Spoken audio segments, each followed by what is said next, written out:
Are you someone who loves taking portraits, but it's a long and tedious affair to go through post-processing with them? Well, it doesn't have to be that way. In this video, I'm going to take a look at ON1 Photo RAW Max. We're going to look at the portrait tools and show you how you can quickly and easily edit or post-process your photos and your portraits and just get back to shooting faster. All right, so let's get started. I'm in ON1 Photo RAW Max 2024. And this is the latest version as of where I am right now in mid-January 2024.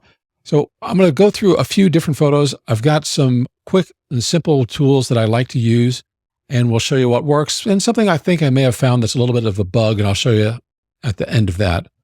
But let's start off with this photo. So this is a available light photograph, and you can see it's kind of dark on her face. There's a lot more luminance back here, and it kind of distracts you from it. But I think there's something we can do with this. The first thing that I like to do is use their Brilliance AI tool. And if you click on that, it'll read it, it'll go ahead and make some recommended changes, and it may or may not be what you want to do. Now, what I have noticed about this tool is that it seems to kind of cool things down. I don't always want my portraits to be that cool. If you look at her skin tone, it does look kind of cool. What you can do is come over here to where it says fine tune. And then you look at this slider, it says color amount. And as I bring this back, you can see the warmth is coming back to us. So if we bring it all the way over, that's where it was to begin with. You can get this as warm as you want. I think that's a bit too much. For this photo, I like it roughly here on the halfway point. If you look at the tone amount, I'm just going to drag this over to show you what that does. So as we're moving that over, you can see that's where the light and the shadows are kind of really getting there.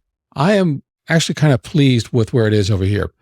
So if you want to see it before and after, you can hit the backslash key. So I'm going to hold that down. This is the shot from the raw image that I've got. And this is what we've done just with using Brilliance AI. So that's not in the portrait tab. That's just a tool that you can use on any of your photographs. Up here on this menu bar under layers, you can see where we have an option for portrait. So let's click on that. You can see that it immediately creates a mask for your portrait subject. So you can click on that. You can bring up this little properties palette so you can see what are we masking. If you want to pull this down, you can see what we're looking at. If you want to go ahead and mask, let's say the floor behind it, maybe you want to bring that down, the background. So you've got a number of things you can do. But I'm not going to work with that right now. I'm just going to cancel out of this. And we're going to work with what it selected by default. And then you've got various options. So you've got skin, you've got face, you've got the eyes, and mouth. So it kind of breaks your portrait subject down. If we look at the skin, I'm going to zoom in on her face just a little bit. So I'm holding on the space bar to get this little hand so I can bring that over here. And her complexion's not bad. I don't really see a lot of need for changing things. We can start over here by default. It is at 50%. If I bring it all the way down, you can see there's a little bit more texture. If I bring it all the way up, it really over blurs it. So I kind of like the setting right in the middle where the default was. And I'm going to leave it there for right now. Now you've got two different methods, frequency separation or surface blur. So let me click on surface blur so you can see the difference. And we'll bring this down and bring it back up. My preference is for frequency separation. Try them both out. See what you like for your needs. Now, there's a place here to correct blemishes, to work on the detail, to work on smoothing, texture, and shine. We've got a little bit of shine here, not too much.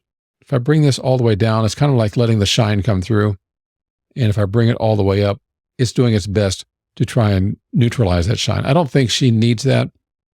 And as far as the texture is concerned, I like to show you what happens if we bring these all the way down and then bring them all the way back up. So it's like, do you want the texture to show through? You're adding more texture when you're using this slider. So I'm going to bring that to about 50% because I don't think we need a lot of texture on her face. Smoothing, though, is going to increase. As I bring this all the way up, it's going to be too much. You can see there's almost like a glow effect around there. And to me, it looks fake. So it depends on your portrait and which photo you're working with as to how much you need. I don't think this subject needs a lot of smoothing. We want to bring out some detail.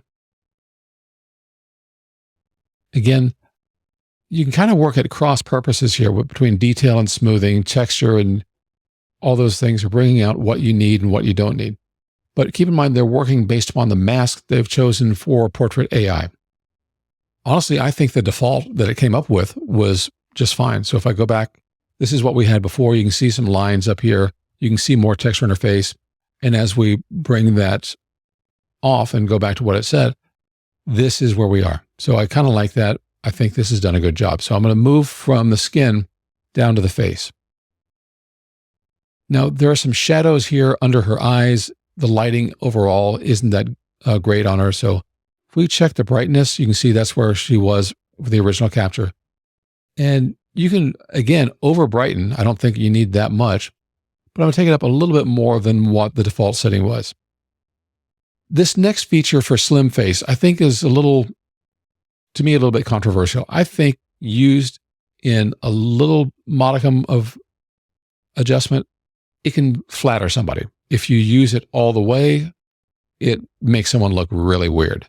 So again, let's see before and after. That's not what her face really looks like. But I think it is a little flattering just to use 10% or so.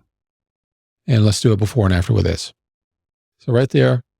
And it just slims her down just a little bit. And not that she needs slimming, but it's just something else that she can use.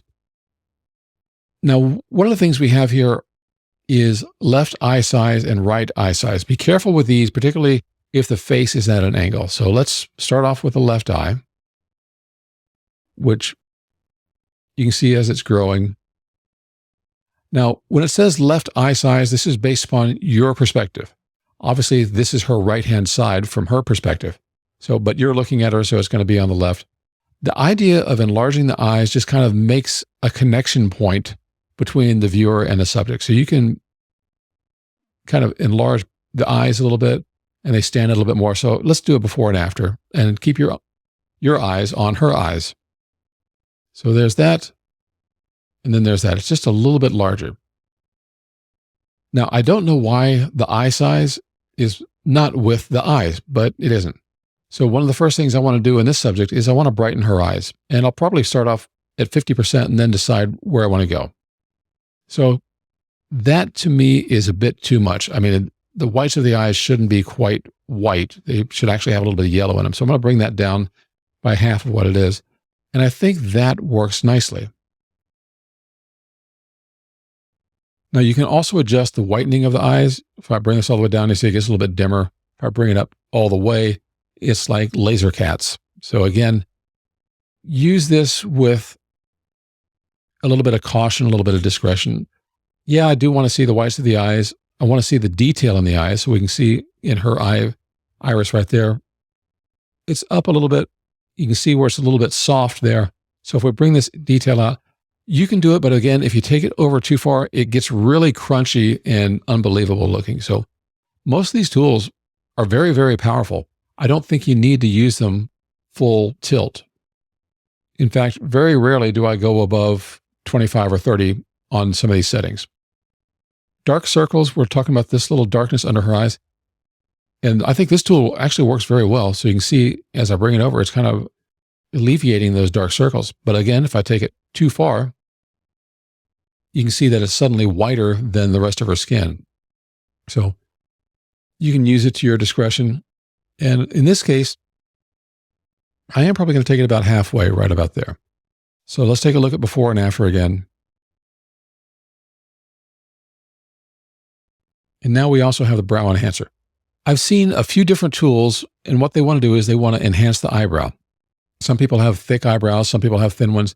What I've found that they do is they darken them also. So they're making it look thicker, but if we bring it all the way over, it's changed her color a bit. So seems like it's adding blacks in there, and that doesn't look believable.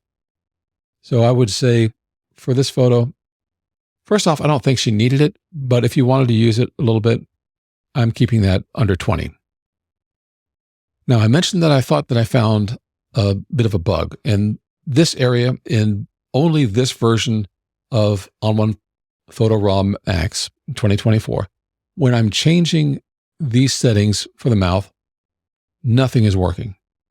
I'm not getting anything on the white.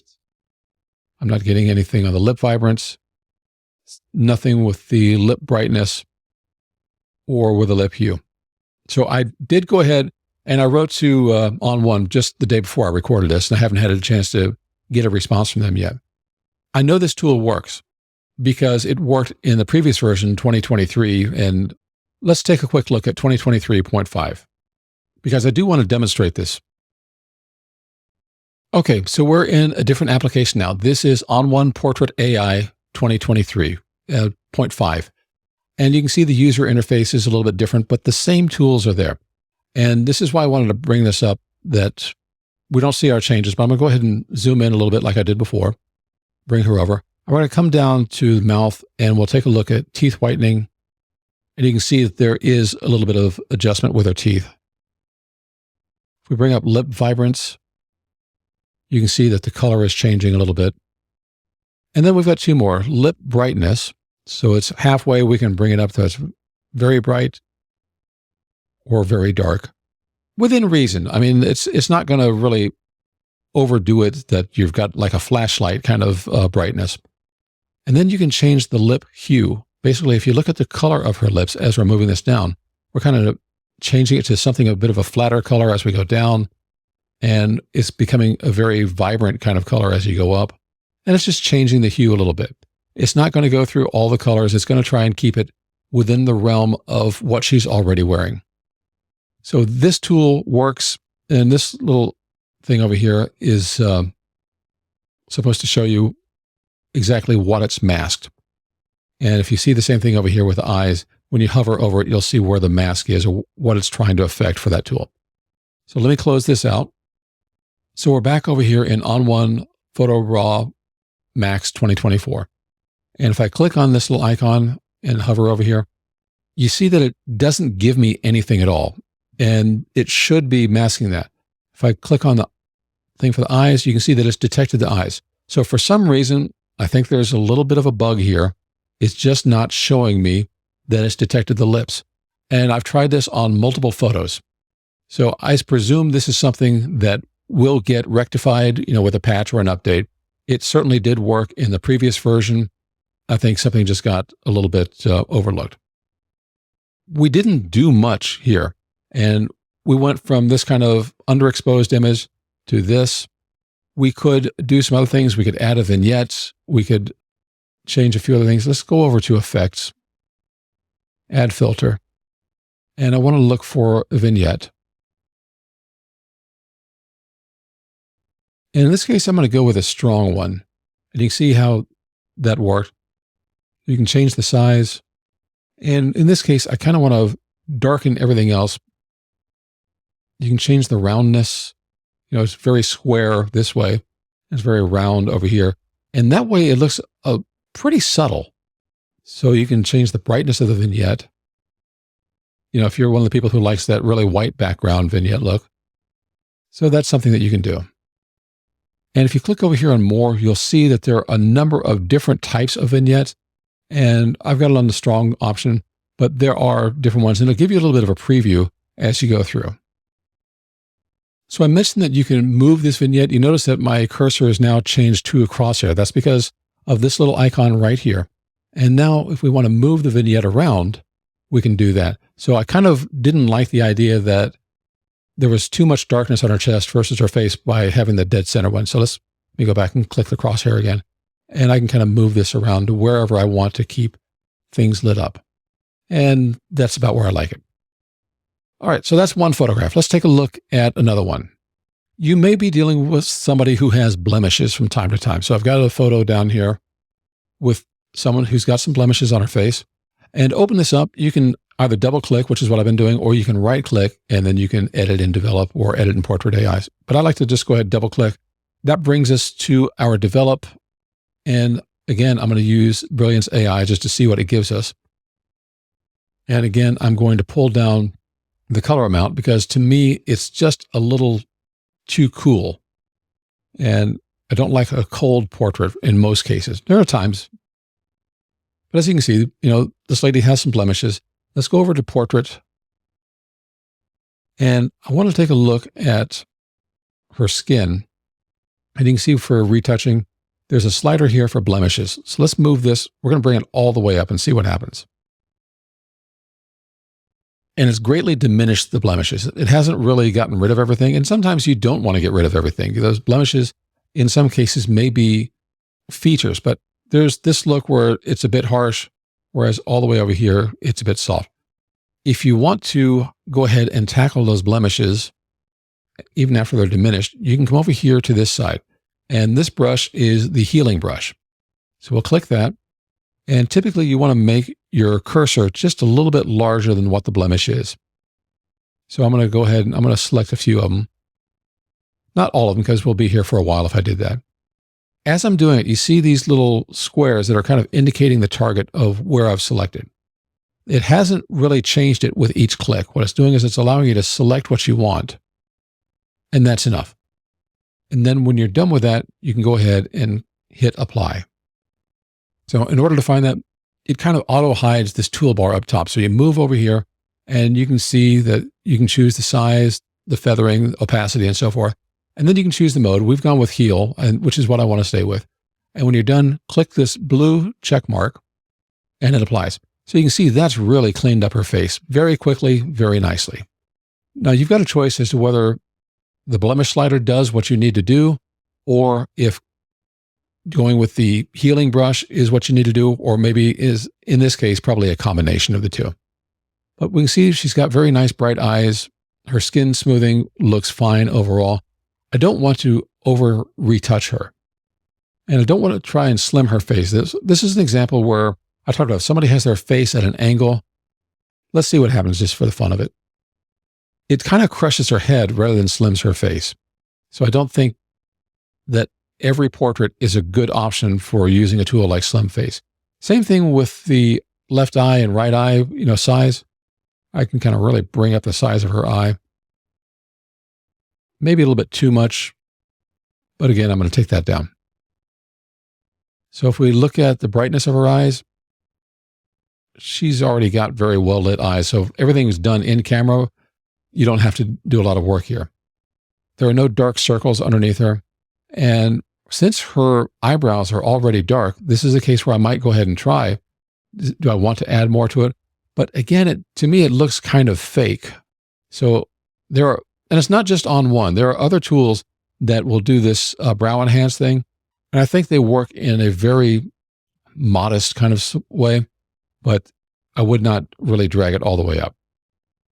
And again, let's try this little thing to see, did we find her lips? And it did not. So as I said, I've tried this with a number of portraits, and I'm just not getting anything right now for this particular tool in this version. I am positive this is going to get corrected. As I showed, it was working in the previous version. I think there is just something with the detection of the lips and the mouth that's not working quite right here. On this photo, I'm going to open it up. In the photo itself, you can tell there's a lot of shine on her forehead. Again, I'm going to go to Brilliance AI, let it read it and see what it does. And then it just really brightens it up. So I'm going to bring down both the color amount, and I'm also going to bring down the tone a bit.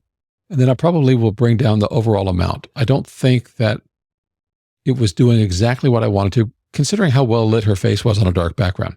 So that's before, that's after. I think it's really done a nice job of bringing out her hair and everything else. Let's click on Portrait.